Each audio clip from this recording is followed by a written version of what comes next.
राम कृष्ण हरे मुकुंद मुरारी। राम कृष्ण हरे मुकुंद मुरारी। राम कृष्ण हरे मुकुंद मुरारी। राम कृष्ण हरे मुकुंद मुरारी। हे नाथ नारायण वासुदेव। राम कृष्ण हरे मुकुंद मुरारी। हे नाथ नारायण वासुदेव। राम कृष्ण हरे मुकुंद मुरारी। हे नाथ नारायण वासुदेव। राम कृष्ण हरे मुकुंद मुरारी।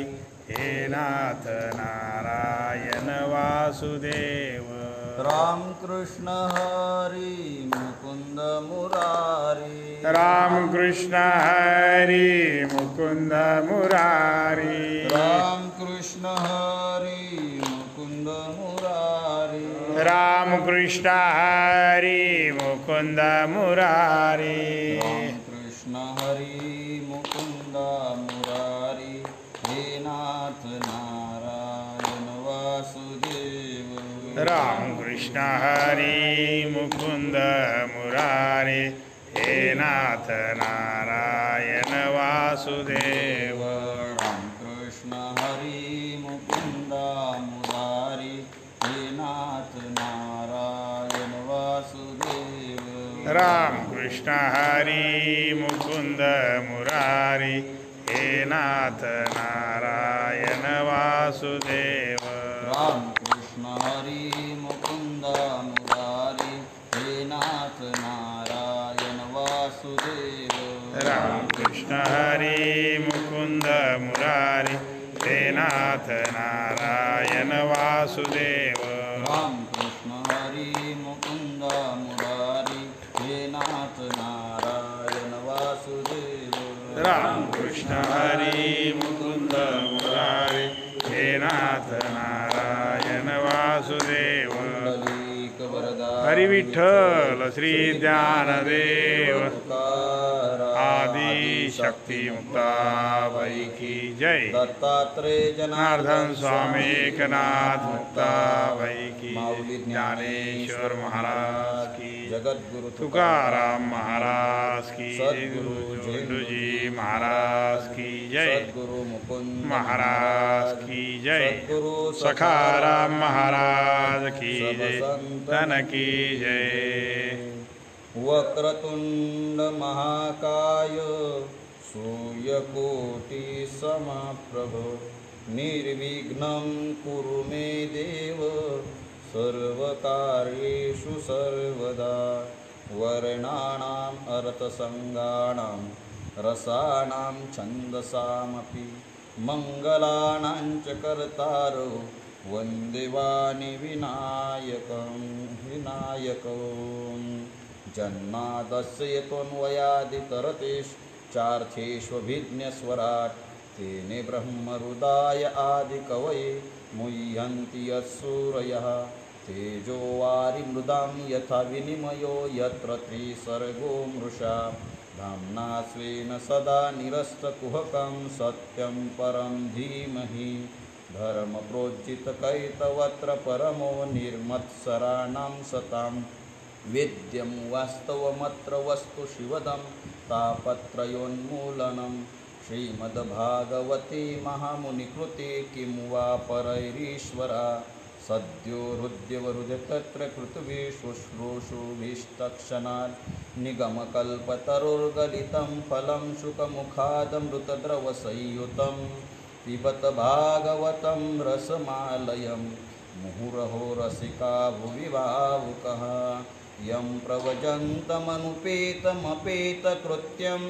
द्वैपायनो विरहकातर आजुहाव पुत्रेति तन्मयतया तरहोऽपि नेदोस्तं सर्वभूतहृदयं मुनिमानतोऽस्मि नारायणं नमस्कृत्यं नरं चैव नरोत्तमं देवीं सरस्वतीं व्यासं ततो जयमुदीरयेत्।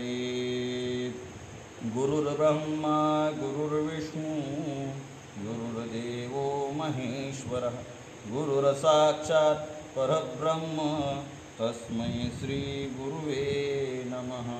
महायोगपीठे तटे भीमरथ्यां वरं पुण्डरीकाय दातुं मुनीन्द्रैः समागत्य तिष्ठन्तमानन्दकन्दं परब्रह्मलिङ्गं भजे पाण्डुरङ्गं।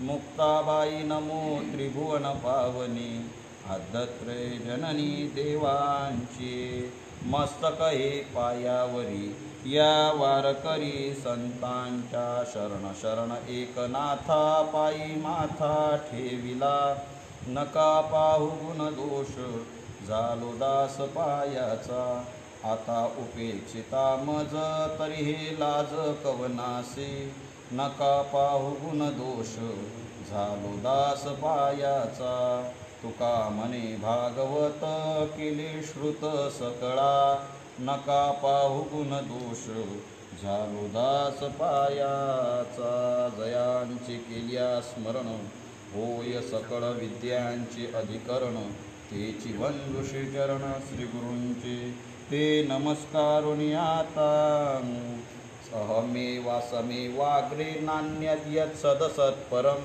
पश्चादहं यदेतश्च यो वशिष्येत सोऽस्म्यहं ऋतेर्थं यत् प्रतीयेत न प्रतीयेत चात्मनि तद्विद्यादात्मनो मायां यथा भासो यथा तमः यथा महान्ति भूतानि भूतेषु चावचेष्वनु प्रविष्टान्यप्रविष्टानि तथा तेषु न तेष्वहम् एतावदेव जिज्ञास्यं तत्त्वजिज्ञासुनात्मनः अन्वयव्यतिरेकाभ्यां यत्स्यात् सर्वत्र सर्वदा। गोपालकृष्ण भगवान की जय। श्री गणेशाय नमः। श्री सरस्वत्यै नमः। श्री गुरुभ्यो नमः। श्री कृष्णाय नमः। सालंकृतशुक्लांबरी हंसारूढी परमेश्वरी सद्गुरुरूपे वागेश्वरी म्यामज माझारी वंदिली वाच्यवाचक वदता तियेसी आली एकात्मता या परी येथे वाग्देवता गुरुत्वे तत्वता वंदिली।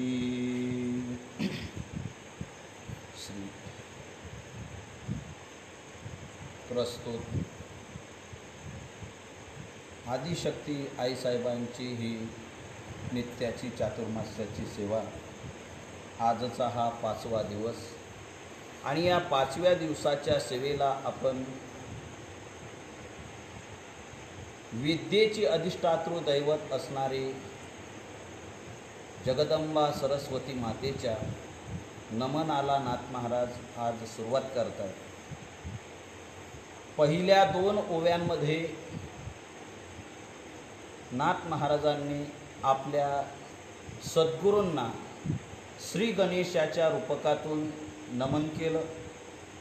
त्यामध्ये आपण सद्गुरूंची लक्षणे, सद्गुरूंचा स्वभाव, सद्गुरूंचा परिचय याचा विचार सविस्तरपणे आपण केला आणि या 3ऱ्या आणि 4थ्या क्रमांकाच्या ओळीमध्ये नाथ महाराज सरस्वती मातेचं वर्णन करतात।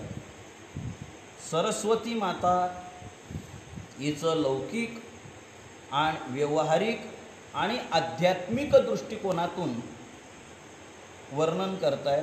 वास्तविक पाहता त्या देवी देवतांचं वर्णन वाणीच्या द्वारा करता येत नाही, कारण नाथ महाराजांनी सरस्वती मातेचा आपण विचार केला आणि जोपर्यंत हे रूपकातला विचार आहे तोपर्यंत हा एक वाक्य आपलं येतच राहणार आहे, कारण सद्गुरूलाच नाथ महाराजांनी गणपती समजलं।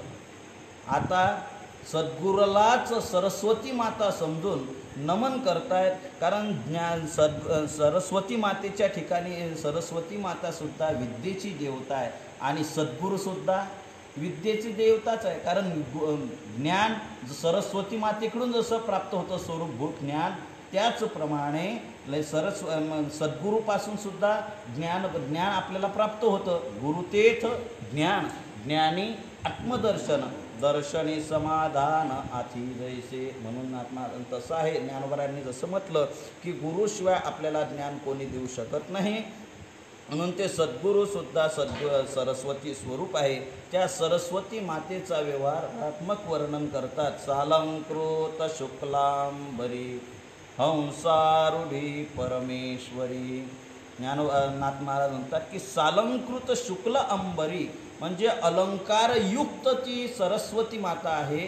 तिने अलंकार अंगावर धारण केलेले आहेत. सर्वच अलंकार, स्त्रीच्या शरीरावर जेवढे अलंकार शास्त्राने सांगितले तेवढे सर्व अलंकार, उच्च दर्जाचे अलंकार सरस्वती मातेने धारण केलेले आहेत.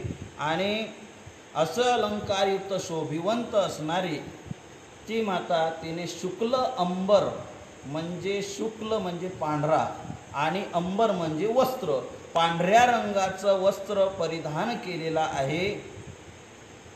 म्हणून या कुंदेंदू तुषार हार धवला, या शुभ्र वस्त्रावृता, या वीणावर दंड मंडित करा, या श्वेत पद्मासना. एक विशेष आहे, शुक्ल अंबर म्हणजे पांढऱ्याच रंगाचं वस्त्र सरस्वती मातेचं सांगितलं.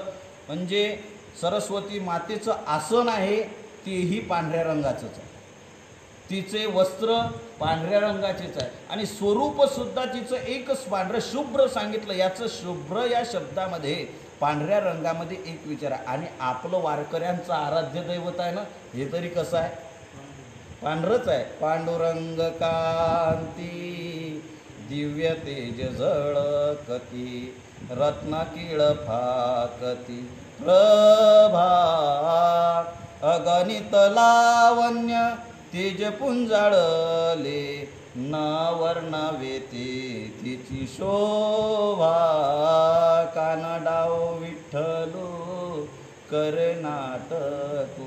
पांडुरंग परमात्मा, विठ्ठल परमात्मा कसा आहे, पांडुरंग म्हणजे पांढरा रंग. पांढरा रंग हा शुद्धतेचं प्रतीक आहे, स्वच्छतेचं प्रतीक आहे. तिथं कुठलाच मळ नाही. म्हणजे परिपूर्ण शुद्ध असणारं जे तत्व आहे ते तत्वच या सरस्वती मातेने आपल्या अंगावर परिधान केलेलं आहे. म्हणजे अशुद्धतेला, आणि सर्वात अशुद्ध जगात जर काही असेल तर अज्ञान काय आहे, अज्ञान आहे, अविद्या आहे. आणि त्या अविद्येला डावलून ज्ञानशुद्ध आत्मबोधाचं, स्वस्वरूपाचं, आत्मस्वरूपाचं, ब्रह्मतत्वाचं जे ज्ञान आहे ते ज्ञानच जिने अंगावर पांघरलेलं आहे. आसनात त्या ज्ञानावरच आरूढ झालेली आहे. ते आसनसुद्धा तिचं ज्ञानाचं आहे. आणि अशी असणारी ती शुक्ल म्हणजे शुद्ध, आणि शुद्धतेनेच मनुष्याचं जीवन परिपूर्ण असतं. ज्या ठिकाणी अशुद्धता आहे तिथं ब्रह्मवास करत नाही. हो, आपण साधा व्यवहार पाहणं, आपल्याला घाणमध्ये राहणं आवडतं का? हो, घाण करायला जाताना सुद्धा माणसं स्वच्छताच पाहतात, स्वच्छ जागा पाहतात. तर माणसाला सर्व म्हणजे थोडा गलिच्छ खालच्या दर्जाचा दृष्टांत दिला, परंतु माणसाचा स्वभाव आहे की माणसाला शुद्धता जशी आवडते. आणि जो परमात्मा, जो परमशुद्ध आहे, अपापविद्धम, अशुद्धम अपापविद्धम असं उपनिषदामध्ये त्याचं वर्णन आहे. म्हणजे अशुद्धम म्हणजे शुद्धता त्याच्या ठिकाणी पूर्ण शुद्ध आहे, अशुद्धता अस्वच्छता त्याला वापरत नाही. म्हणून त्याचं वास्तव्य निर्मळ हे काया अधिष्ठान तयाची. तुकोबरा म्हणतात त्याचं अधिष्ठान कुठं आहे, जे निर्मळ आहे. तरी जयाचे चोखटे मानसी, मी होओनी असे क्षत्र संन्यासी, दया निदेल्या ती उपासी, वैराग्य गा. वैराग्याने, विवेकाने ज्याचं अंतकरण शुद्ध झालं, परमात्मा तिथं न बोलवता तिथं येऊन राहतो. तुका म्हणे चित्त करारे निर्मळ, येवो निगोपाळ राहे तेथे. आपल्या या परिसरामध्ये ही परंपरा चालते, दिंडी परंपरा. उन्हाळ्याच्या दिवसामध्ये नाम सप्ताह संपले का नाम सप्ताहाच्या दिवशी आपण टाळ पाळणं म्हणतो की नाही, आरती करताना आपण अभंग म्हणत असतो. मनोभाव जाणोनी माझा, सगुण रूप धरिले ओजा, पाहुणा पंढरी राजा घरा आला ओ माई, प्रथम अंतकरण जाण चित्त शुद्धी आणि मन. चोखाडून आसन असे तर म्हणजे चोखाडून आसन वरी बैसले असं शुद्ध आसन चित्त जे आहे चित्ताचे आसन तुका करीतो कीर्तन. असं शुद्ध चित्त झाल्याशिवाय तो परमात्मा त्या ठिकाणी इथं येत नाही. आणि याचं कारण तो परमात्मा सुद्धा कसा आहे शुद्ध आहे. आणि त्या आत्मस्वरूपाच्या ज्ञानालाच जणू नाथ महाराजांनी सरस्वती मातेचं वर्णन केलं की त्या सरस्वती मातेने अंगावर शुद्ध वस्त्राचं पांघरून घेतलेलं आहे. शुद्ध वस्त्र त्या सरस्वती मातेने आपल्या अंगावर धारण केलेलं आहे. अशी सालंकृत शुक्लांबरी हंसारूढी परमेश्वरी. परम ईश्वरी परम तत्व जे आहे त्या परम तत्वाला सुद्धा ताब्यामध्ये ठेवणारी अशी जी शक्ती आहे ती शक्ती ती ईश्वरी शक्ती जी आहे ती कशी आहे हंसारूढी. हंसावर रूढ म्हणजे आरूढ झालेली हंसावर बसलेली आहे. तिचं वाहन काय आहे हंस आहे. आता हंसच का म्हटलं हंसच सरस्वतीने का म्हटलेलं आहे कारण ज्ञान आहे तिथं विवेक असला वैराग्य आणि विवेक असला तर ज्ञान आहे. गुरु तिथं ज्ञान मी ओवी म्हणून गेलो संत तेथ विवेका असणे की जे कारण संत म्हणजे प्रत्यक्ष ज्ञानाची मूर्ती आहेत. ज्ञान स्वरूप असतात त्या ज्ञानाला विवेक ज्ञानाजवळ विवेकाची पहिली पायरी म्हणजे एका अर्थाने विवेक आहेच. विवेक आणि ज्ञान हे एका अर्थानं जवळजवळ येतात परंतु थोडा शास्त्रीय दृष्टिकोनातून थोडा त्यातही फरक आहे. तिने हंसाचं आसन धारण केलेलं आहे. आता या हंसाचा विचार करत असताना सुद्धा शास्त्रकाराने नाथ महाराजांनी एकनाथी भागवतामध्ये सुद्धा या सरस्वतीचं वर्णन सरस्वती मातेचं वर्णन करत असताना अशा पद्धतीनं केलं. सारासार निवडती जनी हंसावरी हंसवाहिनी वैसली सहजास्तनी अगम्यपणी अगोचरू. सरस्वती मातेचं वर्णन नाथ महाराज सांगतात सारासार निवडती जनी त्या हंसावरी हंस वाहनी. हंस आहे पण कुठला जे सार आणि असार जगातलं निवडतात. निवडणं या शब्दाचा अर्थ नुसतं बाजूला करणं नाही. विवेक पृथक्करण ज्याला म्हणतात त्याला नुसतं वेगळं करणं नाही. आपण गहू तांदूळ निवडतो म्हणजे काय करतो गहू तांदूळ निवडत असताना धान्य निवडत असताना त्यातला खळे आपण दळणाकरता ठेवतो आणि गहू किंवा तांदूळ फेकून देतो. कशी काय पद्धत तुमच्याकडे अशीच पद्धत आहे का नाही का ते म्हणजे खळे जे आहे कचरा जो आहे तो बाजूला काढून देतो तो फेकून देतो. तो असार भाग आहे. आणि सार भाग जो आहे तो सार भाग गहू आहे तांदूळ आहे आणि त्याचा स्वीकार करतो. म्हणजे विवेक याचा अर्थ असा आहे की पृथक्करण जे आहे निवडणं याचा अर्थ असा आहे की नुसतं बाजूला करणं नाही वेगवेगळं करणं. याला केवळ निवडणं म्हणता येत नाही संत वाङ्मयामध्ये. याचा विचार आपण करतोय अजून पुढे करूच की अशा पद्धतीने सार असार निवडती जनी. जनी म्हणजे या जगामध्ये लोकांमध्ये जे सार आहे त्या साराचं आणि असाराचं जे मिथून झालेलं आहे म्हणजे ज्याला इंग्रजी भाषेत मिक्स भेसळ झालेली आहे ती भेसळ काढून बाजूला करतात. त्याच्यातलं सार बाजूला काढतात असार येतात. आता त्याच्याकरता ज्ञानोबारांनी फार सुंदर दुसरा दृष्टांत दिला. गीतेमध्ये भगवंताने सांगितलं ना सतो विद्यते भावो ना भावो विद्यते सतः उभयोरपि द्रष्टंस्तस् त्वनयोस्तत्वदर्शिभिः. या श्लोकावर गीतेच्या दुसऱ्या अध्यायातला 16व्या क्रमांकाचा जवळजवळ हा श्लोक आहे. भगवान अर्जुनाला सांगतात की या जगतामध्ये सर्व मिक्स झालेलं आहे सर्व एकत्र भेसळ झालेली आहे. सत आणि असताचं हे जग कसं आहे मिश्रण आहे. म्हणून तुम्ही पहा या जगतामध्ये काहीच शुद्ध आपल्याला शुद्ध दिसत नाही. जग अमंगळ देखता होतसे विटाळ तुकोबरा याच भावनेतून म्हणतात का तर या जगतामध्ये जसं शुद्ध आहे अधिष्ठान जगाचं शुद्ध आहे. पुन्हा लक्षात जगाचं अधिष्ठान हे शुद्ध आहे सत्स्वरूप आहे. परंतु हे जगत जे आहे असत स्वरूप आहे. त्याच्यावर अधिष्ठानावर अध्यस्थित असणारी जी जगत आहे हे सर्वच सर्व आपल्याला म्हणजे असत विकारयुक्त पाहायला सापडतं. आणि त्यामुळे सत्य असणारा परमात्मा असत्य असणाऱ्या जगतामध्ये स्यूत असला, संचार करणार असला, आपण मागे विचार केला त्याचा, पुन्हा विचार करण्याची गरज नाही. आपण सर्व जाणते श्रोते आहात, स्मरण ठेवणारे आहात. तर अशा या जगतामध्ये सत्य जरी असत्य जरी भासत असलं तरी असत्य त्याचं अधिष्ठान आहे. म्हणून त्याच्यामध्ये स्यूत अनुस्यूत असल्यामुळे, मिश्रण असल्यामुळे परमात्म्यावरच ही जगत भासलेलं आहे. मी नाथ महाराजांचं एक कळवं सांगितलं होतं एक दिवस. एका जनार्दनी एकपणे उभा, चैतन्याची शोभा शोभत असे, ते हे जगत त्याची शोभा आहे. हे जगत त्याच्यावर अधिष्ठित आहे, त्याच्यापासून झालं येण्याची, त्या परमात्म्यावरच हे जगत, त्या परमात्म्यापासून हे जगत निर्माण झालेलं आहे. परंतु हे सारं विकारात्मक आहे. अनुभव जो संतांचा आहे तो वेगळा आहे.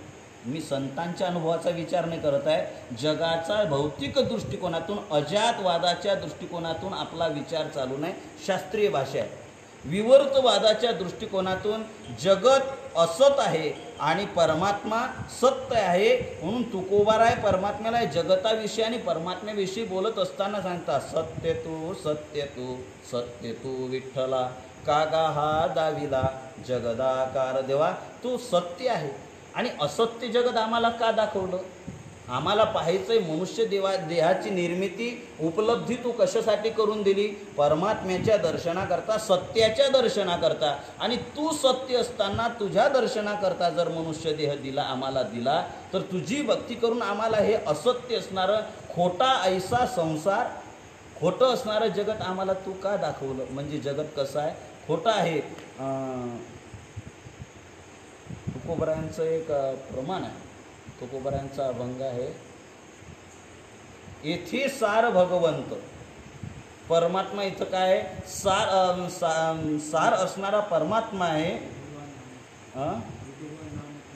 नाही, मला पूर्वार्ध आठवत नाही. चला, सर्वांना आहेच जाणकार लोकांना. सार येथे फलकट हा संसार, येथे सार भगवंत. आई साहेब आपल्याला कमी पडू देणार नाहीत. म्हणजे प्रपंच जो आहे हा खोटा आहे. फलकट हा संसार किंवा फलकट तो संसार, तो म्हणा किंवा हा म्हणा, यामध्ये दोन अर्थ आहे. तो म्हटला तर ऐकिवातला आणि स्वर्गाधिक इतर लोकातला संसार, तोही खोटा आहे. आणि हा म्हटला तर हा देह आहे. देहाधिक संसारे इथं मांडिलेसे गुण फिरे. देहापासून आणि देह संबंधाचा जो आपल्या जवळचा निजवर्ती असणारा संसार, तोही खोटा आहे. आणि श्रवणातला असणारा, परलोकातला असणारा, परलौकिक असणारा संसार, तोही खोटा आहे. याहीपेक्षा थोडं खोलातल्या शास्त्रीय भाषेत, व्यावहारिक भाषेतून साध्या भाषेत बोलायचं झालं तर जागृतीतला संसार खोटा आहे. स्वप्नातला जसा खोटा आहे तसा जागृतीतला सुद्धा संसार खोटा आहे. जागृतीतला हा संसार आणि स्वप्नातला तो संसार खोटा आहे. आणि म्हणून ज्ञानोबारांचा लटिका व्यवहार सर्व हा संसार, सर्व संसार कसा आहे? लटका आहे, खोटा आहे. आणि असा खोटा असणारा संसार, परंतु त्याच्यामध्ये अनुस्यूत काय आहे? परमात्मा आहे. परमात्माच नसला, अहो सावली पडली, साधं व्यवहार, सावली पडली कोणाची? कोणाची तरी वस्तूची, पदार्थाची, व्यक्तीची सावली पडेल ना. पण व्यक्तीच नसली, काही पदार्थच नसला, सावली पडली म्हटलं, कोणाला पटेल? नाही आहे. एखाद्या माणसाने म्हटलं हा नवरा आहे का, लग्न कधी झालं? तो म्हणला लग्नच झालं, मग कोणाचा नवरा आहे? म्हणजे त्याच्यामध्ये पत्नी धरावीच लागते. तसं जगत म्हटलं तर जगत ज्याच्यापासून निर्माण झालं ना, त्याला मानावंच लागतं. काही मानत नाही, हा त्यांचा अज्ञपणा म्हणा किंवा त्यांचा शुद्ध बुद्धीचं दिवाळं काढलेला त्यांचा मूर्खपणा म्हणा. परमात्म्याचं अधिष्ठान, मळकं म्हटलं की त्याला कुंभार मानावाच लागतो. नाहीतर मळकं काय जमिनीतून ना, तरी भूमी आतून स्वयंभ काय घडिया गाडग्याचे निगती कोंब, ते कुलालमतीचे गर्भ उमटले की. ज्ञानोबराय काय सुंदर चिंतन करतात. सर्वच सांगून ठेवलंय संतांनी. आयतं ताट आहे. वैकुंठवासी गुरुवर यादव महाराज सांगायचे, संतांनी आयतं ताट वाढून ठेवलंय, पण जेवणाऱ्याची तयारी पाहिजे ना, पंचपक्वान्नाचं. पण आपण तिकडं पाहतच नाही. आपल्याला दुर्दैवानं, खेदानं म्हणावं लागतं, समर्थाचे पोटी आम्ही जन्मलो करंटी. 2 पुस्तकं, 2 ओव्या वाचतो, 2 अभंगाचे चिंतन पाठ करतो. तुकोबाराय काय म्हणतात? आम्ही त्यातच मजबूल आहोत. संतांनी सर्वच आपल्या समोर वाढवून ठेवलेलं आहे. ज्ञानोबा म्हणतात, अरे बाबा, मडकं तयार करणारा कोणीतरी कुंभार मानावा लागतो. मातीपासून जरी झालेलं असलं तरी जमिनीतून निघतं का, उगवतं का मडकं? असं नाही. करावा तसं हे जगत आहे, खोटं काय असू द्या ना, परंतु ते निर्माण करणार मडकं तरी कुठं खरं आहे? हां, व्यावहारिक भाषेतून बोलतोय, पूर्ण खोलात जाऊ नका, एकदम सिद्धांतावर, शास्त्रीय तत्वाच्या सिद्धांतानं जाऊ नका, तत्वदृष्टीने. त्या दृष्टिकोनातून हा परमात्मा जो आहे याचा सार नासतो विद्यते भावो. भगवान म्हणतात की असा जो आहे, मी कशासाठी बोलतोय आपला मुद्दा लक्षात असू द्या. सारासार निवडती जनी ती हंसावरी हंसवाहिनी. हंसवाहिनी म्हणजे सरस्वती माता ज्या हंसाला वाहन बनवलेलं आहे, ते हंस कुठले आहेत? तो हंस कुठला आहे? तर सार आणि असार जे काढणारे आहेत असे कोण आहेत? आरूढती म्हणजे त्याच्यावर बसतेच असा अर्थ नाही, त्याचा स्वीकार करते. त्याचा कोणाचा स्वीकार केलेला हंस कोण आहेत? तर या जगतामध्ये हंस सार आणि असारे जे निवडतात आणि साराचा स्वीकार करतात. या श्लोकावर चिंतन करत असताना ज्ञानोबारांनी खूप सुंदर चिंतन केलं आणि ते मांडल्याशिवाय मला पुढं जावं असं योग्य वाटतच नाही. कारण सार आणि असार निवडणं म्हणजे काय, त्याचा विचार सांगतात ज्ञानोबाराय म्हणतात या श्लोकावर, आता अर्जुना एक सांगेन मी ऐक, जे विचार परलोक ओळखिती. जे विचार पर आहेत म्हणजे विवेक. सारासार निवडणं म्हणजे काय आहे? विवेक आहे. आणि तो विवेक परलोक ओळखती. कोणाला ओळखती? या सार काय आहे, सत्य काय, खोटं काय, ते विवेक ज्यांच्या अंतःकरणामध्ये जागला झालेला आहे असे लोक ते ओळखतात. अर्जुना मी तुला सांगतो, आता ऐक. आता श्रोते म्हणतील, महाराज आम्ही ऐकायलाच बसलो, तुम्हाला काय सांगायचं आहे ते तुम्ही 4 महिने आता सांगा. आणि आईसाहेबांची इच्छा, आईसाहेबांनी सांगायलाच बसवलेलं आहे, तर त्यांच्या कृपेनं थोडंफार काय होईल ते आईसाहेब करून घेत आहेत. आपलं काय आहे? आपल्या सर्व सत्ता आहे आदिशक्तीच्या हातात आहे, परमात्म्याच्या सद्गुरूच्या हातात आहे. ते करून घेतील त्याप्रमाणे सेवा करायचे. भगवान म्हणतात की ज्ञानोबाराय म्हणतात की अर्जुना ऐक, तुला सांगतो काय, विचारपर जे लोक, विचारपर म्हणजे ज्यांच्या ठिकाणी विवेक जागृत आहे. विवेक कोणाच्या मनात जागृत होतो? ज्ञानोबारायांचा अनुभव आहे. मज हृदयी सद्गुरू तेने तारलो संसार करू, म्हणून विशेष अत्यादरू विवेकावरी. विवेक त्यांच्याकडे प्राप्त झाला तो कोणामुळे? त्याचा विचारही पुढे नाथ महाराजांनी सांगितलेला आहे. त्याचं चिंतन पुढे करू. विवेकपर म्हणजे विवेक ज्यांच्या अंतःकरणामध्ये जागृत झालेला आहे. जागृत झाला म्हणजे आता आपल्याला कळत नाही असं नाही, खरं काय खोटं काय आपल्याला कळत नाही काय? कळतं ना. दूध लोणी कुठलं आणि ताक कुठलं एवढे तर आपण अनभिज्ञ नाहीत ना. चांगलं काय वाईट काय आहे हे आपल्याला कळतं, पण नुसतं कळून उपयोग नाही. म्हणून लोक म्हणतात कळतं पण वळत नाही. तो वळत नाही हाच विचार आपल्या ठिकाणी नाही आणि तेवढाच विचार आपण करत नाही. तेवढा जर विचार केला तर ब्रह्म व्हायला लागतं काय? परमार्थ काय मोठा कठीण आहे, परंतु तेवढंच कळत नाही. म्हणून एवढा मोठा ब्रह्मघोळ होतो आहे.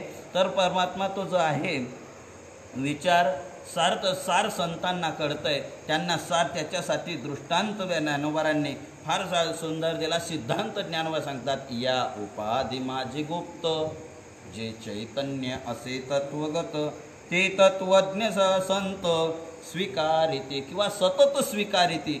2 पाठ आहेत. ते तत्वज्ञ संत स्वीकारिती किंवा ते तत्वज्ञ सतत स्वीकारिती म्हणजे जे विचारपर झालेले आहे, विचार ज्यांच्या अंतःकरणामध्ये जागृत झालेला आहे, ते सतत याचा स्वीकार, तत्वाचा स्वीकार तत्वज्ञ करतात. तत्वनाम सत्य, सत्य जे आहे त्याचा करतात. कोणता? उपाधी माझी गुप्त.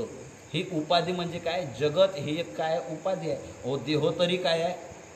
देहसुद्धा उपाधी आहे. आणि ह्या उपाध्या काय आहे? देहाविषयी बोलत असताना देह आधिकाय खरा, देह संबंधी पसारा, बुजगावने चोरा रक्षण से भासतसे. तुकोबरा म्हणतात देह ही उपाधी आहे. आणि ही उपाधी खरी आहे काय? उपाधी कुठलीच खरी नसते, परंतु उपाधी पडण्याचा आपल्याला मोठा हर्ष असतो.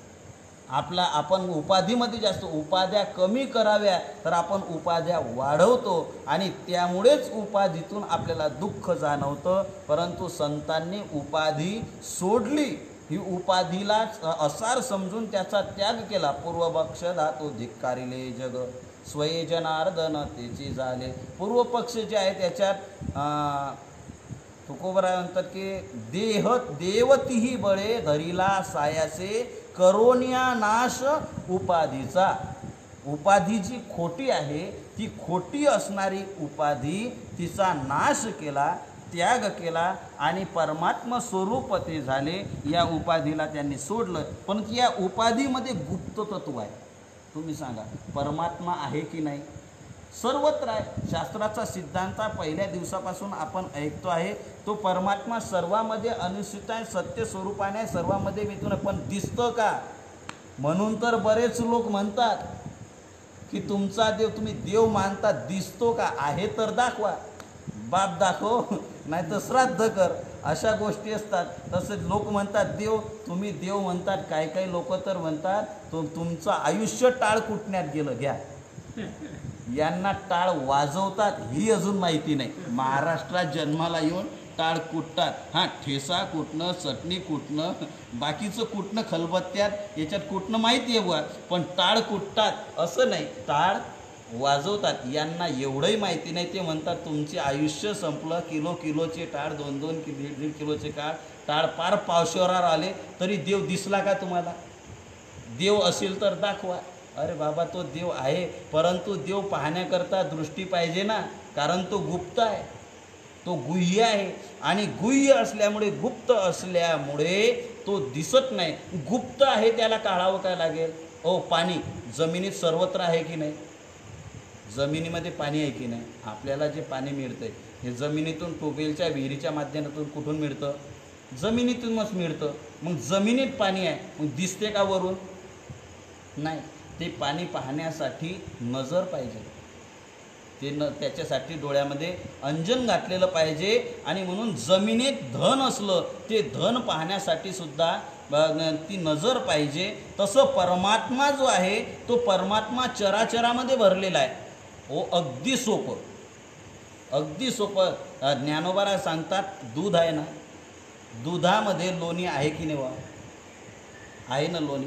गायचं दूध आहे आणि मग त्यात याच्यामध्ये दुधामध्ये लोणी दिसतं का? बरं नाही का? लोणी कशातून निघते? तुपातूनच, याच्यातूनच, दुधातूनच निघते, पण दिसत नाही. मग करावं काय लागेल? ते लोणी काढण्यासाठी, तूप तयार करण्यासाठी, सार काढण्यासाठी त्या दुधाला पहिल्यांदा विरजण लावावं लागेल. आता त्याचं शास्त्र आहे. ज्ञानोबारांनी दृष्टांत दिलाय म्हणून पुढे बोलतो मी. आहे पुढे दृष्टांत. ज्ञानोबा सांगतात सलिली पै जैसे एक होवनी मिळाले असे. पुढे याच्यात जाणीवेच्या आयेने करिता दधी कडसनी. ज्ञानोबा म्हणतात की जाणकार बाईने दह्याचं घुसळण केलं की ते मग नवनीत निर्वाणी दिसे तैसे. दूध आहे, दूध, आणि त्या दुधाला विरजण लावावं लागतं. केव्हा विरजण लावावं लागतं याचंही म्हणून ज्ञानोबा म्हणतात जाणीवेच्या आयनी. जी हुशार माऊली आहे ना तिला जमतं. नाही तर त्या दुधाचं, म्हणजे दही जर करायचं म्हटलं तर नेमकं नुसतं थंड पाण्यातही विरजण घालून चालत नाही आणि उकळत्यात दुधातसुद्धा विरजण घालून चालत नाही. ते वेगळाच पदार्थ तयार होतो. मग नाईलाजाने त्याचा ते कलाकंद किंवा पनीर तयार करावं लागतं. असं काहीतरी प्रकार असतात ते. परंतु त्याला जास्त थंडही नको आणि जास्त गरमही नको. मध्यम कोमट दुधामध्ये विरजण घालावं लागतं. ती विरजण घातलं तर चांगलं खवलेदार असं घट्ट असं दही तयार होतं. ते दही करत असताना, विरजण घालत असताना गोविंद नामाचा उच्चार केला ना तर अधिक दही चांगलं होते म्हणतात. आणि आम्ही प्रयोग करून पाहिला आहे. अतिशय सुंदर दही तयार होतं. घट्ट अशा खवल्याचं दही, फोडी अशा दही तयार होतं. आणि असं दही केल्यानंतर मग त्याला घुसळण लावायचं. आता ते घुसळण करत असताना सुद्धा शास्त्र आहे. उनवणी सिनवणी म्हणजे केव्हा थंड पाणी टाकायचं आणि केव्हा गरम पाणी टाकायचं याचं सुद्धा शास्त्र आहे. नाहीतर टाकतच राहिले गरम पाणी, जे लोणी आलं ते वितळतं आणि थंडच पाणी टाकत राहिलं तर ते निघतच नाही. म्हणून केव्हा गरम केव्हा थंड पाणी टाकायचं हे फक्त जाणकार माऊलीच काढू शकते, सांगू शकते. आणि असं घुसळण करता करता जाणकार माऊलीनं घुसळण केलं की ताक एका बाजूला आणि लोण्याचा गोळा असा वर निघतो. म्हणजे सार, लोणी काय आहे? सार आहे. ते सार बाजूला जशी जाणकार माऊली काढते तशी उपाधी माझी गुप्त, या उपाधीमध्ये जगतामध्ये असत्य असणाऱ्या जगताला बाजूला काढतात, संत बाजूला काढतात की ते लोणी जसं बाजूला काढतात. ज्ञानोबा परमात्मासुद्धा तसा दिसतो. आपल्याला पाहायचं असेल तर ज्ञानोबांनी सांगितली प्रक्रिया, मंथोनी नवनीता तैसे घे अनंता वाया व्यर्थ कथा सांडी मार्ग. ज्ञानोबा बाबा दुसऱ्या मार्गाला, दुसऱ्या रस्त्याने जाऊच नको, दुसरा विचार तू करूच नको. जसं दूध मंथन कर, लोणी काढण्यासाठी दह्याचं मंथन करावं लागतं, ताक बाजूला काढावं लागतं, सोडून द्यावं लागतं आणि लोणी स्वीकारावं लागतं. तसे साधू महात्मा सुद्धा या जगतातलं जगाचं घुसळण करतात. म्हणजे घुसळण करता म्हणजे प्रत्यक्ष रवी काय नाही, विवेकरूपी विचाररूपी रवीने त्याचं घुसळण करतात आणि त्यातून सत्य निघणारा जो जगत आहे त्या जगताला, जड पदार्थाला बाजूला सारतात आणि सत्य असणाऱ्या परमात्म्याला स्वीकारतात. एकापेक्षा एक दृष्टांत दिले. मी एक ओवी मुद्दाम मागे ठेवतोय कारण सरस्वती मातेचं वर्णन आपल्याला करायचं आहे. पुढे ज्ञानोबांनी ओवी गेली का अग्निमुखे किडाळ तोडून या चोखाळ निवडती केवळ बुद्धिमंत.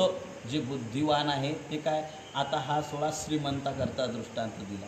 ज्ञानोबांना सर्वांची दया हो, काय श्रीमंताला गरिबाला, कारण परमार्थ सर्वांना घडला पाहिजे, परमात्म्याचं दर्शन सर्वांना घडलं पाहिजे. आणि म्हणून ज्ञानोबा श्रीमंत लोकांसाठी दृष्टांत देतात. जे सोन्याचा व्यापार करणारे, सोनं मिरवणारे आहेत, सोनं विकत घेऊ शकतात, अंगावर अलंकार धारण करतात सोन्याचे, त्यांच्याकरता सोनाराचा दृष्टांत दिला.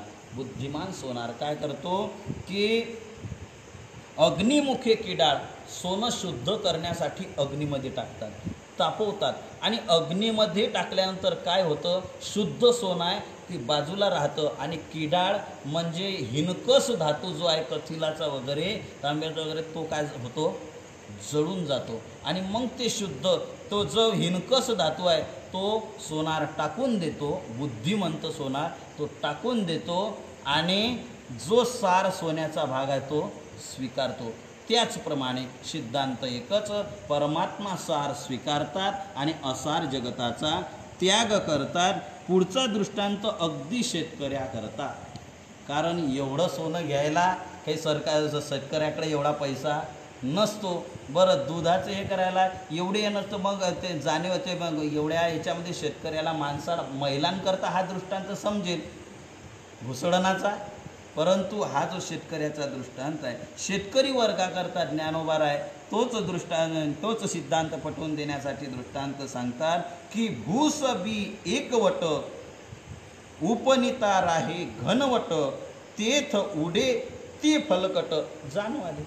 ज्ञानोबा म्हणतात बी, कोणतंही बी पहा, गत असताना एकटं बी येते काय, त्याच्यासोबत कणासोबत कोंडासुद्धा येतो आणि तो कणासोबत कोंडा येतो. मग कोंड्यासहित आपण घेतो का, नाही, त्याला काय करावं लागतं, त्याची मळणी वगैरे. आता पूर्वीच्या काळामध्ये खळे लागायचे, 2-2 महिने खळे चालायचे. आता खळं काय हेच खळांना समजत नाही. आपली बुद्धी खळ झाल्यामुळे खळं गेलं बुडालं. आता थ्रेशर आले, सैको आले, मशीन आले, मशिनरी आहे, यंत्रयुगामध्ये आपण वावरतो. त्याचे तयार करत असताना पहा, धान्य जे आहे, आलेलं जे पीक आहे, कोंड्यासहित आलेलं जे धान्य आहे ते आपण थ्रेशरमध्ये टाकल्यानंतर, यंत्रामध्ये टाकल्यानंतर काय होतं, धान्य आपण बाजूला निघतं आणि फलकट असणारं कुटार ते काय आहे, उडून जातं. भूस ज्याला म्हणतात ते उडून जातं. आणि स्वीकार आपण कशाचा करतो, समजा ज्वारी आहे, ज्वारी तयार करायची आपण यंत्रामध्ये टाकले, कणस टाकले, त्याच्यानंतर कुटार बाजूला, भुसकूट उडून गेलं आणि राहिलं ते ज्वारी. मग घरी आणत असताना पोत्यामध्ये भरून आपण ते भुसकूट आणतो, कुटार का ज्वारी आणतो बा, स्वीकार कशाचा करतो? चांगल्याचा, राशीचा. तसा संत महात्मा याच्यातलं फलकट असणारा, भुसकुट असणारा जो संसार त्याला सोडून देतो आणि सार असणारा परमात्मा तो स्वीकारतो. आणि हाच विवेक आहे. असा विवेक ज्याच्या ठिकाणी जागृत झालेला आहे तो खरा राज तो. आणि म्हणून याच्यासाठी ज्ञानोबा मुद्दाम मी ओवी मार्गे ठेवली. हंसावरी नाथ महाराज म्हणतात हंस रूढी परमेश्वरी. आणि नाथ महाराज सांगतात की त्या हंसावरी हंसवाहिनी, त्या वाहनाला त्याचा स्वीकार केलेला आहे. तो कोणता आहे? सार असार काढणारा. ज्ञानोबा दृष्टांत पहिला देतात महत्त्वाचा. मला हंसावरी याच्याकरता ज्ञानोबारांची ती ओवी अतिशय संयुक्तिक वाटते. ज्ञानोबा म्हणतात सलिली पैजैसे की मिनले एक होनी मिनले असे परी निवडोनी राजहंसे वेगळे कीजे. काय ईश्वराने त्याला बुद्धी दिली आहे, काय किमया त्या परमात्म्याने त्या राजहंस पक्षाला दिलेली असेल. तो पक्षी बरोबर राजहंस त्याच्यासमोर दूध आणि पाणी मिश्रित केलेलं, नाहीतरी दूध आणि पाणी मिश्रितच केलेलं असतं थोडी ते. तुम्ही सांगा म्हैस देताना दूध आणि पाणी टाकून देते का? नाही, ते पाणी मिश्रित आपण करतो. याचं कारण काय? लोभ आहे. लोभामुळे दुधात पाणी टाकून जर ते मिश्रित केलेलं दूध आणि पाणी एकत्र करून जर हंसाच्या समोर ठेवलं तर हंस काय करतो? त्यातलं पाणी पिऊन घेतो आणि दूध तुमच्या आमच्याकरता चहाकरता शिल्लक ठेवतो. असं आहे का? नाही, दूध सेवन करतो, दूध सार सेवन करतो आणि पाणी तसं बाजूला ठेवतो, म्हणजे वेगळं करतो आणि साराचा दुधाचा स्वीकार करतो. तो कोण आहे? राजहंस. आणि ज्याच्या अंतःकरणामध्ये विवेक जागृत झालेला आहे तो सुद्धा कोण आहे? तो नुसता हंस नाही, राजहंस नाही, तो परमहंस आहे. ज्याच्या ठिकाणी विवेक जागलेला आहे तो कोण आहे? परमहंस आहे. आणि ही सरस्वती माता हंसावरी रूढी, हंस रूढी. त्या हंसावर म्हणजे असा विवेकवान जो आहे त्या हंसावर आणि बैसली सहजासनी अगम्यपणी अगोचरू अशी ती प्रत्यक्ष न दिसणारी अशी ती सरस्वती माता आहे ती या हंसाच्या याच्यावर सहजपणे म्हणजे अतर्क्य आणि अगम्य अशा प्रकारचं जे आसन आहे ते सहज आसन या सरस्वती मातेनं केलेलं आहे. म्हणजे आणि पुन्हा ते परमहंसी आरूढ. नाथ महाराज पुढे एकनाथी भागवतातलं सरस्वती मातेचं वर्णन करताना सांगतात ते परमहंसी आरूढ तिसी विवेक हंस जानती दृढ जवळी जवळ नसता न देखती मूढ दृढ मतिमंद अभाग्य दृढ मतिमंद. नाथ महाराज म्हणतात की जे अभाग्य आहेत, दैवहीन आहेत, करंट्या कपाळाचे आहेत, असे दैवहीन असणारे जे लोक आहेत ते दृढतेनं मूढ बुद्धी झालेले असल्यामुळे या सरस्वतीला ओळखू शकत नाही. पण तिसी विवेक हंस जाणती. कोण?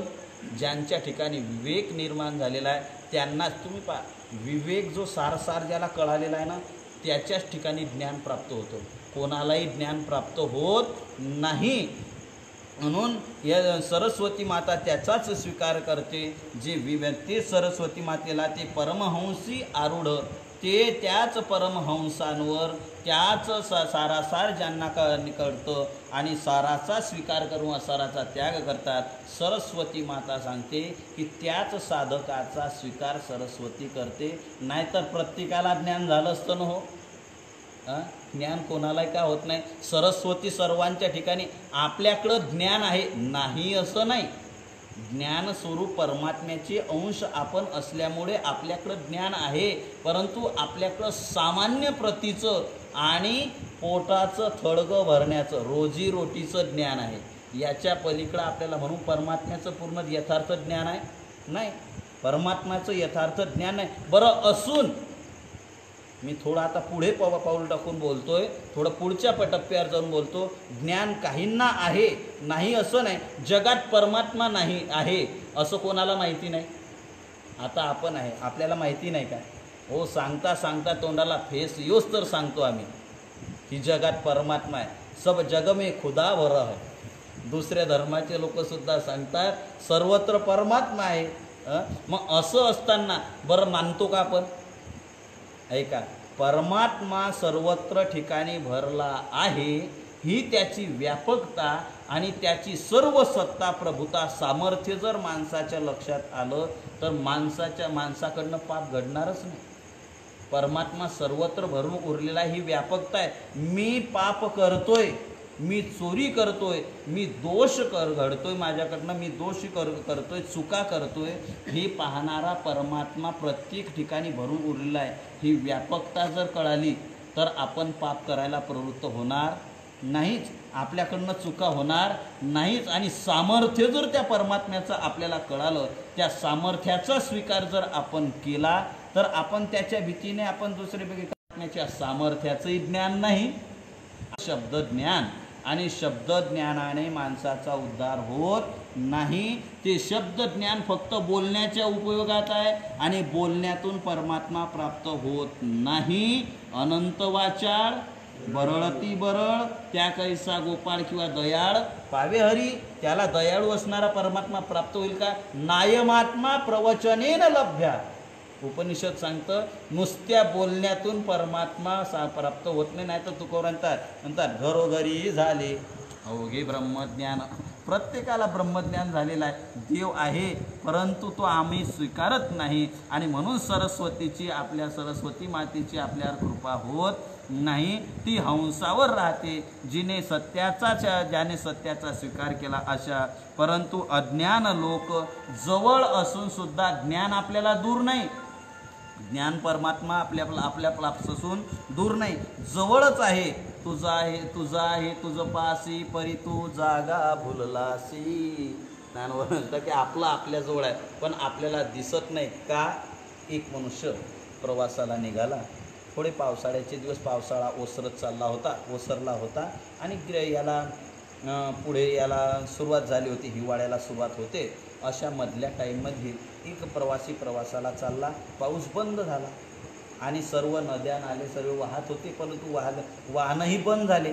आता पाणी आहे ते साचलेलं तळ्यामध्ये, डोहांमध्ये, विहिरींमध्ये.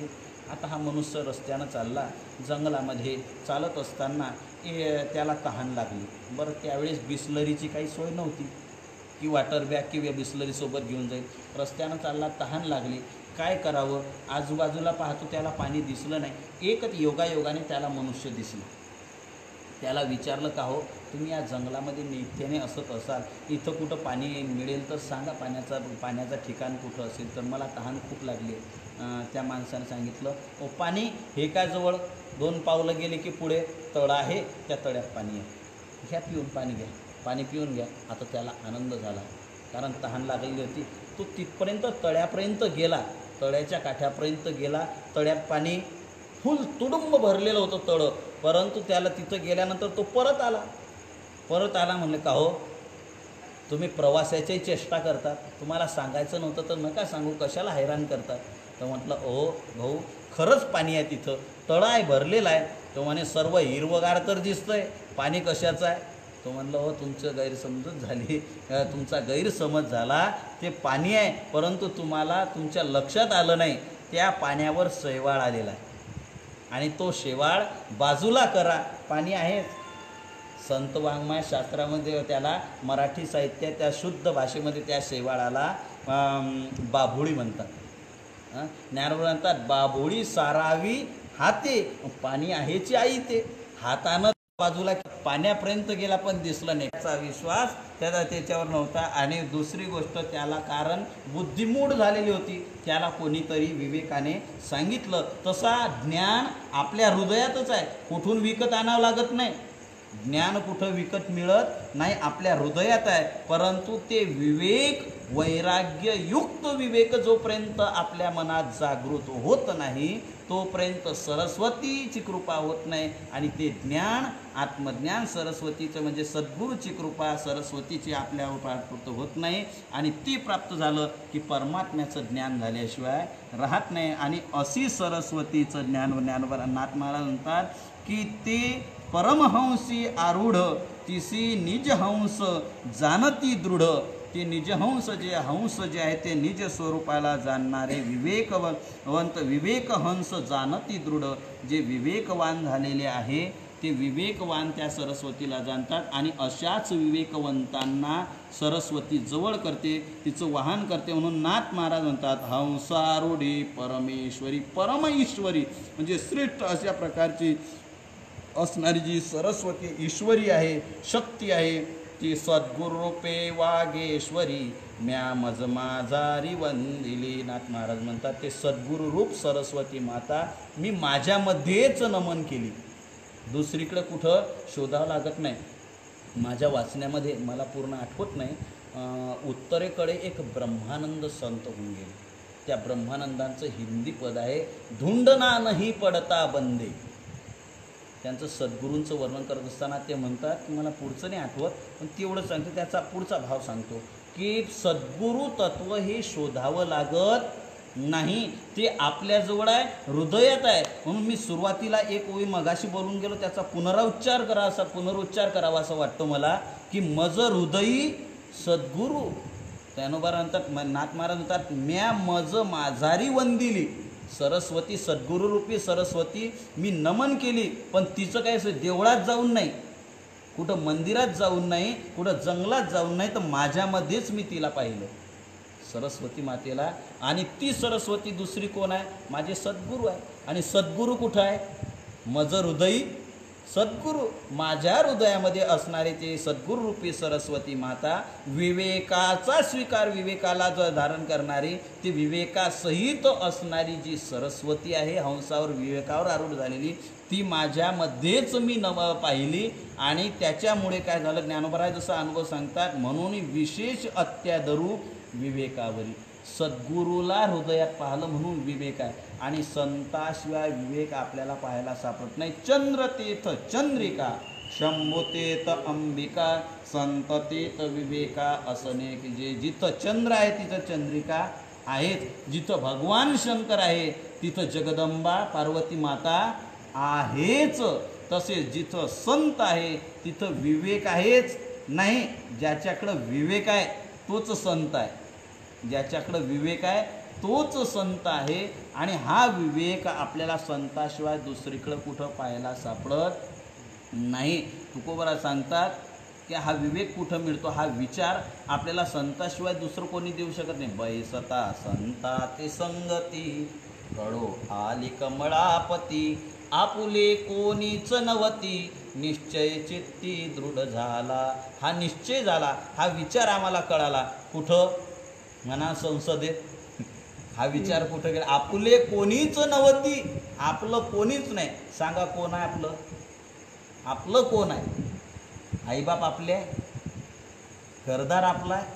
नाही, आपलं नाही. ओ देह आपला नाही तर देह तरी आपला आहे का? आपण म्हणतो देह माझा आहे, हात माझा आहे, डोकं माझं आहे, डोळे केस माझे आहे. तुम्ही सांगा, आपले जर आहे तर पांढरे केस होणं कोणाला आवडतं का? नाही आवडत. आपल्याला विचारून म्हणतात काय, भाऊसाहेब आता भरपूर दिवस झाले काळं आहे, आता असं वाटतं थोडं पांढरं व्हावं, म्हणून आम्हाला आज्ञा द्या, आम्ही विनंती करतो, आम्हाला पांढरं व्हायचं आहे. असं आपल्याला सनद हे लिहून देतात का? आपल्याला विनंती अर्ज करतात का? नाही नाही, ते केव्हा होतात? आपलं असतं तर आपल्याला विचारलं असतं, ते सुद्धा ऐकत नाही हो. दात आपल्याला विचारून पडतात काय?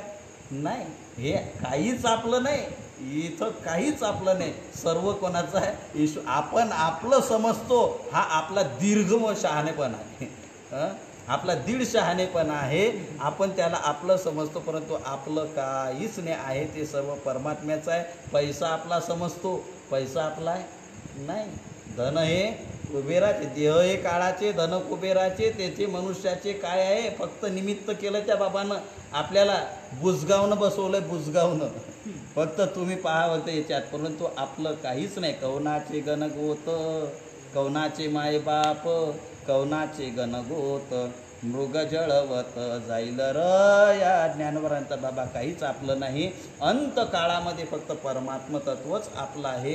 आणि असा विवेक ज्यांच्या अंतकरणामध्ये जागलेला आहे ते म्हणतात, त्यांनी स्वीकार परमात्म्याचा केलेला आणि तो माझ्यामध्येच आपलं जर कोणी असेल, तारक जर कोणी असेल, आपल्यामध्ये असणारा जो परमात्मा सद्गुरू आहे, ज्ञानोबा म्हणतात हा विचार आपल्याला कुठं प्राप्त झाला तर कोणता संतांच्या संगतीत. बाकीच्या लोकांच्या संगतीत संताशिवाय आपल्याला हा विचार कुठं मिळत नाही. म्हणून नाथ महाराज म्हणतात की ते सद्गुरू मी माझ्या हृदयात पाहिले, माझ्या अंतकरणात शुद्ध अंतकरणामध्ये पाहिले आणि त्याच हृदयातल्या सद्गुरूला मी नमन केलं. बाहेरचे गुरु जे आहेत यांना आपण प्रतिकात्मक मानावं लागतं, कारण त्यांना उपाधीतून अवलंब काहीतरी घ्यावं लागतं. म्हणून कुठली व्यक्ती आपण सद्गुरू मानतो ती व्यक्ती प्रतिकात्मक असते, ती व्यक्ती प्रतिकात्मक ते सद्गुरू असतात. परंतु खरं सद्गुरू ते ज्ञान आपल्या हृदयामध्ये असतं, त्यांच्या माध्यमातून ते येत असतं. आणि म्हणून असे नाथ महाराज म्हणतात की मज माझारी वंदिली ती सद्गुरुरूप सरस्वती जगदंबा मी माझ्यामध्ये पाहून वंदन केलेली आहे. वाच्यवाचक वदता तिहिसी आली एकात्मता या परी तेथ वागदेवता गुरुत्वे तत्वता वंदिली. पुढची आपली वेळ संपुष्टात आली.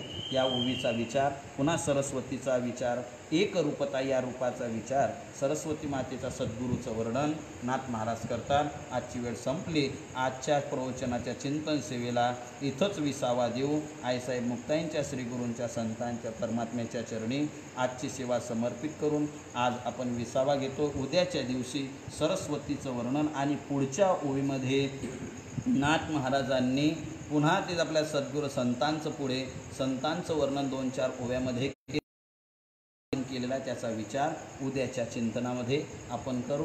आता संतांचं स्मरण आणि सेवेला विश्रांती देऊ, विसावा घेऊ.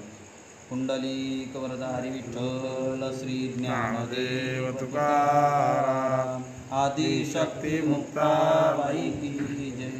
श्री ज्ञानदेव श्री तुकाराम, श्री ज्ञानदेव श्री तुकाराम, श्री ज्ञानदेव श्री तुकाराम, श्री ज्ञानदेव श्री तुकाराम, श्री ज्ञानदेव श्री तुकाराम, श्री ज्ञानदेव श्री तुकाराम, श्री ज्ञानदेव श्री तुकाराम, श्री ज्ञानदेव श्री तुकाराम, श्री ज्ञानदेव श्री तुकाराम, श्री ज्ञानदेव श्री तुकाराम, श्री ज्ञानदेव श्री तुकाराम, श्री ज्ञानदेव श्री तुकाराम, श्री ज्ञानदेव श्री तुकाराम, श्री ज्ञानदेव श्री तुकाराम, श्री ज्ञानदेव श्री तुकाराम, श्री ज्ञानदेव श्री तुकाराम,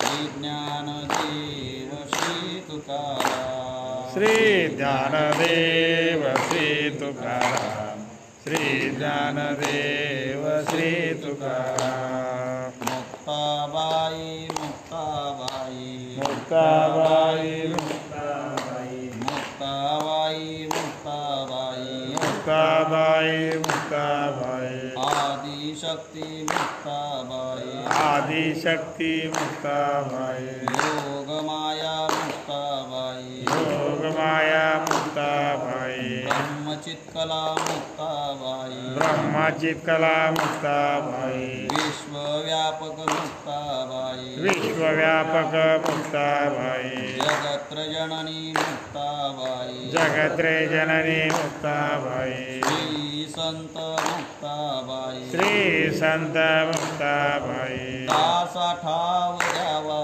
पायी दासा ठाव द्यावा पायी मुक्ताबाई मुक्ताबाई मुक्ताबाई मुक्ताबाई मुक्ताबाई मुक्ताबाई मुक्ताबाई मुक्ताबाई मुक्ताबाई मुक्ताबाई कुंडलिक वरदा हरी विठ्ठल श्री ज्ञानदेव तुकाराम आदिशक्ती मुक्ताबाई की जय. पंढरीनाथ भगवान दत्तात्रेय जनार्दन स्वामी एकनाथ मुक्ताबाई की जय। सद्गुरु झेंडूजी महाराज महाराज की की, सद्गुरु मुकुंद महाराज की, सद्गुरु सकाराम महाराज की, सब संतन की जय।